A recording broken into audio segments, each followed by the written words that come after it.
Peterson said all you needed was 5 touchdowns at halftime. What was your response when he said that?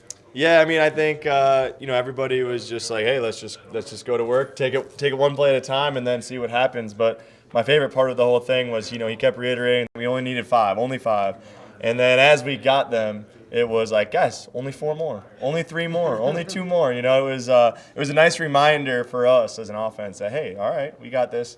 We're chipping away. We're cutting back the lead, and we only need a couple more.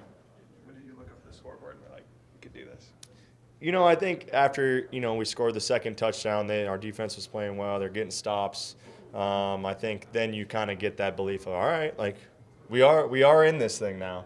And then, you cut it to a 2-score game, and then you really are like, all right, this is a game. And let's see what happens. We gotta be dang near perfect because, any kind of setback when you're down by that much is tough to come back from. But we can do it. Just an interesting analogy here earlier about all the hits he's been taking, some penalized. You compared it to the Detroit Pistons and what they used to do against Michael Jordan before. What do you kind of think of that, and what do you think of kind of the hits that he's been absorbing, some of them penalized? Yeah, no, that's probably a good analogy. I think everyone knows that he's going to get his opportunities, that we're going to be looking for him to get the ball in his hands and for him to make those plays because he's proved it that he can do it against even when teams are trying to take him out of the game. But when you do that, you're going to take some hits.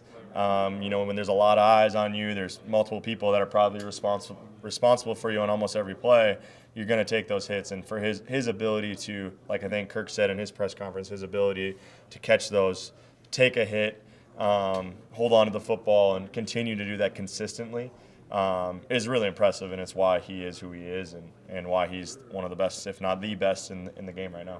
You guys hit on a couple of those quick passes to KJ where you and TJ or somebody else are asked to block, but they were like successful plays. I guess what goes into some of those types of plays where you kind of have a bunch formation and just swing it out there and it turned into explosive plays? Yeah, those are plays that we don't really know if he's going to throw that or not.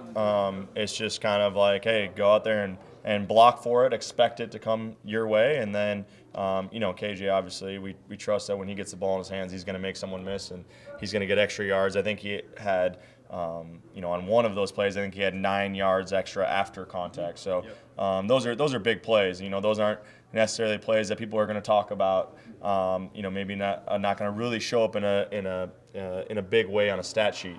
But when you're getting 9 yards after contact, that's a first down. That's giving us more opportunities to make big plays and for other guys to get involved and for us to move the football and score touchdowns quickly. So those are huge plays in the game, and they're really not necessarily plays that is going to come your way. Right. Are we sure what a catch is now these days? It sort of went forgotten because of how things went, but KJ caught it though, right? Like it looked like it to me. Do you guys have a good sense for how do you make a Superman catch and not have any part of the ball touch the ground? Yeah, no, it definitely is tough nowadays, especially with having so many different camera angles and the slow motion and all that. Like you said, it's pretty difficult, especially when you're fully extended, to be able to somehow corral the ball and have not 1 inch or centimeter or any piece of that ball touching the ground is pretty difficult. So I thought it was an unbelievable play. In real time, it looked like it was a guaranteed catch, no problem. But when you slow it all the way down, you're going to find a way to make it not a catch. But it is what it is. You just got to keep finding a way, and you don't worry about it. You just try to go make a play and let it all play out. A lot of players have referenced, obviously it was an historic comeback, but got to kind of leave behind and now move forward. So how do you make sure you're not still riding like the high of last week because you head into the Giants?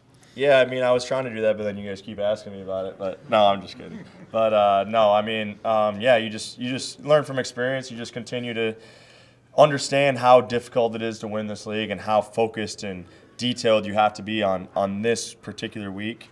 How you can't just kind of rely on your record to go into win a game. That doesn't happen in this league. And there's enough guys in this league, and even the rookies now, we played enough ball for them to realize how difficult it is to win in this league and what happens when you're not fully prepared or fully detailed on a game. So I think just continue to rely on that experience, and to, go put our best foot out this week. And I think every game moving forward is going to be a big game for us to make sure that we're putting ourselves in good position as we move into the playoffs. Now we can talk about the playoffs because we're for sure in. So I think each week is a huge game for us moving forward. Last couple. What's different when you have a defense that blitzes almost half the time with the Giants? Yeah, you got to be way more detailed in your preparation. There's probably a little bit longer play calls. There is a lot more detail of what you're doing and focus on what's going on. So it's opportunities if you can do those little things, but it also is why they do it is because there's opportunity for negative plays when they do that so much. So you really got to be focused and detailed, and that comes from all 11 guys that are out on that field each play. So it's a challenge for us, and another challenge for us against a good defense who does some things that we haven't really faced yet this year. So will be a good opportunity for us to continue to get better as a football team. All righty, thanks guys.